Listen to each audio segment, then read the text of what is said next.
1835 жылы Құсмұрын бекінісінде ғылымға жол ашқан ұлы тұлға дүниеге келді. Ол Мұхаммед Ханафия. Әжесі Айғаным мен әкесі Шыңғыс бала Шоқанның білімге құштар болып өсуіне ықпал етті.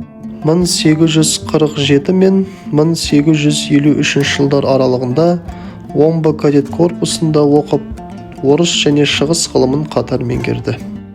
1855-1859 жылдар аралығында Орта Азияны, Қашғарияны зерттеп, бұрын белгісіз болған деректерді ғылымға қосты.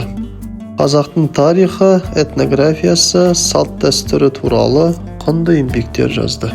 Және қырғыздардың Манашырын қағазға түсіріп, Ыстықкөлді топографиялық картаға сызды. Шоқан қазақтың тұңғыш ағартушы ғалымдарының бірі болды.